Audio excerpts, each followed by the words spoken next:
بسم الله الرحمن الرحيم نحمد ونصلي وسلم على رسول الكريم أما بعد عن سهل رضي الله عنه قال قال رسول الله صلى الله عليه وسلم لا يزال الناس بخير ما عجل الفطر أو كما قال عليه الصلاة والسلام متفق عليه۔ بہت مختصر سی حدیث ہے اور بہت جامعیت کے ساتھ ہے۔ کل تک ہمارا جو 2 دن کا درس تھا اس میں سحر کے متعلق میں نے آپ کو بتایا تھا۔ آج کا اور کل کا درس انشاءاللہ افطار کے اوپر ہوگا۔ جیسا کہ بتایا گیا تھا کہ ہمارے اور یہود و نصارہ کے درمیان کے اندر روزہ رکھنے میں جو فرق ہے وہ سحری کھانا ہے، تو وہاں بھی ہمیں مخالفت کے لیے ذہن بنایا گیا کہ دیکھو وہ سحری نہیں کھاتے، تم سحری کھایا کرو۔ وہ صبح میں نہیں جاگتے، تمہیں صبح میں جاگنا چاہیے۔ میں ایسی بہت ساری چیزیں آپ کو جمع کر کے دے سکتا ہوں کہ جو اسلام کے اندر تشبہ بالکفار، تشبہ بالیہود والنصارہ کی مخالفت پر لائی گئی ہیں کہ ان کی مشابہت والی تمام چیزوں کو ایک ایک کر کے چھوڑا جائے، اور حضور صلی اللہ علیہ وسلم یہود و نصارہ مشرکین سے اتنی طبیعتاً نفرت فرماتے تھے کہ ایک ایک چیز یہود و نصارہ کی جو ان کی زندگیوں میں نمایاں ہوتی تھی اس کو ہائی لائٹ کر کے حضور اپنی امت کو اس کے کرنے سے روکتے تھے، اور ہماری امت کی اکثریت اس میں پھنسی ہوئی ہے۔ اس وقت ہم پھنسے ہوئے ہیں۔ اگر میں صرف اس مجلس میں 10-12 چیزیں گنوا دوں تو 70-80% مسلمان اس میں مبتلا ہیں۔ یہ ہماری بربادی کی، تباہی کی بڑی وجہ ہے۔ کہنے کو کوئی بات نہیں ہے کہ آپ صبح نہیں اٹھے، آپ نے بغیر سحری کے روزہ رکھ لیا یا رات میں کھا کے، روزہ تو ہو گیا نا۔ لیکن پیارے پیغمبر صلی اللہ علیہ وسلم نے فرمایا کہ دیکھو یہود و نصارہ اور ہمارے درمیان میں روزہ رکھنے میں جو فرق ہے وہ سحری کا کھانا ہے، تو لہذا اس سے کیا درس ملا کہ حضور ہمیں کیا کہہ رہے ہیں، ہمیں کیا کھانی چاہیے؟ سحری کھانی۔ اب ایک آدمی کہے کہ یار اگر نہیں کھائی تو کیا ہوا؟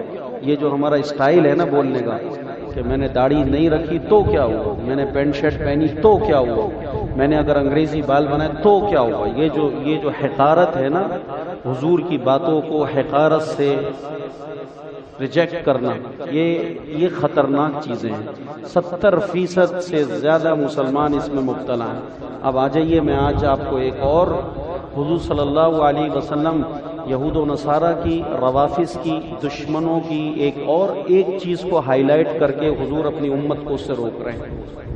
فرمایا اللہ کے پیارے نبی صلی اللہ علیہ وسلم نے، حدیث کا مفہوم ہے، بخاری شریف کی روایت ہے، مسلم شریف کی روایت ہے۔ اب لوگ بخاری کو پڑھتے ہیں، بخاری میں رفع یدین پڑھ لیتے ہیں، رفع یدین تو کر رہے ہوتے ہیں، تو اسی بخاری میں تو داڑھی رکھنا بھی لکھا ہوا ہے، تو اس کو بخاری میں داڑھی رکھنا نہیں مل رہا ہے، اس کو بخاری میں کیا مل رہا ہے صرف؟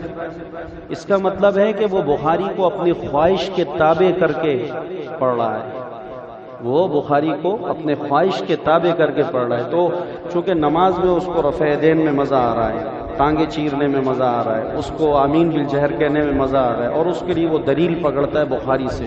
تو جس بخاری میں رفع یدین کا مسئلہ لکھا ہے، جس بخاری کے اندر آمین بالجہر کا مسئلہ لکھا ہے، اسی بخاری کے اندر تو نبی کا داڑھی رکھنے کا مسئلہ بھی لکھا ہوا ہے نا، داڑھی بھی تو ہے نا اسی بخاری میں۔ تو تجھے وہ حدیث کیوں نہیں نظر آتی؟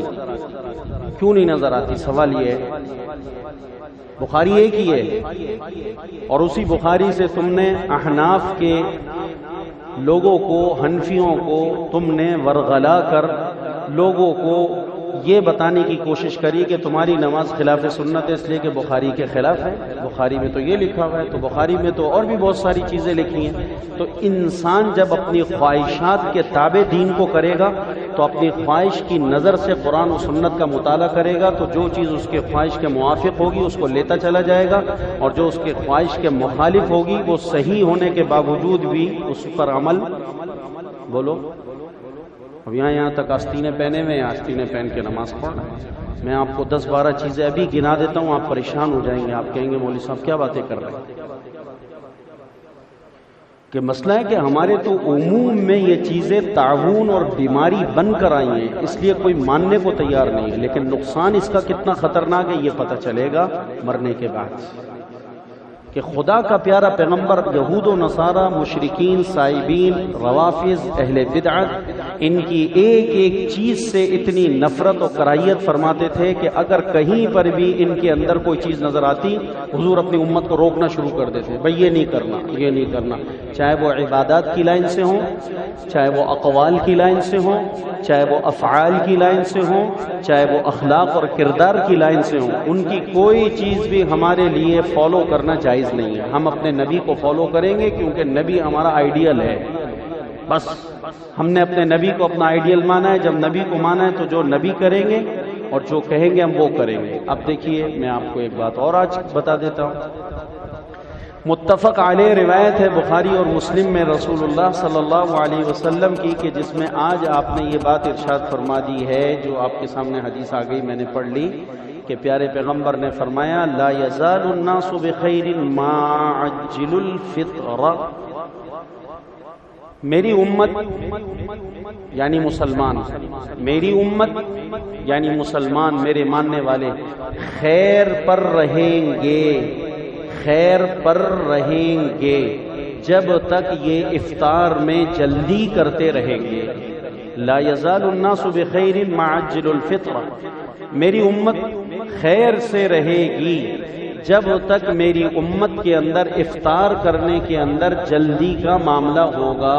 اس لیے کہ ہمارے درمیان اور یہود و نصارہ کے روزے کے درمیان کے اندر یہ فرق ہے کہ یہود و نصارہ افطار دیر سے کرتے ہیں. افطار بولو، افطار دیر سے کرتے ہیں، اور مسلمان کو افطار جلدی کرنے کا حکم ہے کہ سورج غروب ہو. بس سورج غروب ہو جانے کے بعد اب مسلمانوں کے لیے قطعاً اس کی گنجائش نہیں ہے کہ وہ ایک لمحہ بھی اپنے روزے کو جاری رکھیں. اپنے روزے کو جیسا کہ امام کے پیچھے نیت باندھی ہے، تو امام کے پیچھے نیت باندھنے کے بعد جب امام نے سلام پھیر دیا ہے تو اب کسی مقتدی کے لیے اس کی گنجائش نہیں ہے کہ وہ اپنی لمبی لمبی دعائیں پڑھتا رہے اور اپنی ساری دعائیں مکمل کر کے کہے کہ چونکہ امام نے سلام پھیر دیا ہے، میری تو ابھی دعائیں مکمل نہیں ہوئی، لہذا میں ان کی اقتدا نہیں کرتا، میں اپنی دعائیں پوری کروں گا، میں نے تو یہ دعا پڑھنی، میں نے یہ دعا پڑھنی. تو بتاؤ اس کی نماز ہو جاوے گی اور اس کا یہ عمل سنت ہوگا، یا اس کو امام کو فالو کرنا ہے؟ کیا کرنا ہے بولو بھائی، امام کو فالو کرنا ہے، امام کی تابع داری کرنی ہے. اگر امام نے سلام پھیر دیا اور آپ کی کچھ دعائیں، درود شریف، کچھ چیزیں رہ بھی گئی ہیں تو ان رہنے کی پرواہ نہ کریں. صرف امام کی اتباع کی وجہ سے اللہ پاک جو جماعت کا پورا ثواب امام کو دے گا وہ مقتدی کو بغیر اس کے عمل میں بظاہر نقص کی شکل نظر آئی ہے، لیکن اللہ پاک اس کے عمل کو کامل بنا کر اپنے آپ قبول کرے گا. تو اب جب سورج غروب ہو جائے تو اس کے بعد ہم نے پھر کسی بھی صورت کے اندر انتظار نہیں کرنا ہے. ابھی یہاں سے اذان کی آواز آئے گی تو ابھی وہاں سے اذان کی آواز آئے گی، تو ابھی فلانے مؤذن صاحب کو کوئی عذر پیش ہو گیا، مؤذن صاحب اذان کے لیے تو تیار تھے لیکن اچانک ان کو پیشاب لگ گیا، تو اب کیا کرو گے بھائی بتاؤ؟ اذان کی آواز تو، یا اچانک ایک دم بجلی فیل ہو گئی، مؤذن نے تو اذان دی تھی لیکن لاؤڈ اسپیکر خراب ہو گیا، تو لاؤڈ اسپیکر پر ہماری نماز اور ہمارے روزے کا تعلق نہیں ہے. جو یہ لوگ شکایتیں کرتے ہیں یہاں آواز نہیں آ رہی، وہاں آواز نہیں آ رہی، تو یہ مسجد والوں کے ذمے قوم کے پاس آواز پہنچانا نہیں ہے. قوم کو اپنی نماز روزے پر خود بیدار ہونا ہے.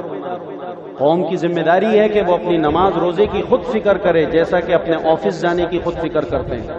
کیا مسجد والے روزانہ آفس بھیجتے ہیں ہمیں؟ بولو بھائی. ہماری دکان، ہماری دوا، اور جب کہیں سے اگر لاؤڈ اسپیکر خراب ہو جائے یا کوئی عذر پیش آ جائے یا کچھ مسئلہ ہو جائے تو اتنا شور مچایا جائے گا جیسا کہ مسجد والوں نے کوئی ٹھیکہ اٹھایا ہوا ہے ہر ایک کے گھر میں اذان کی آواز پہنچانے کا. ہمارے ذمے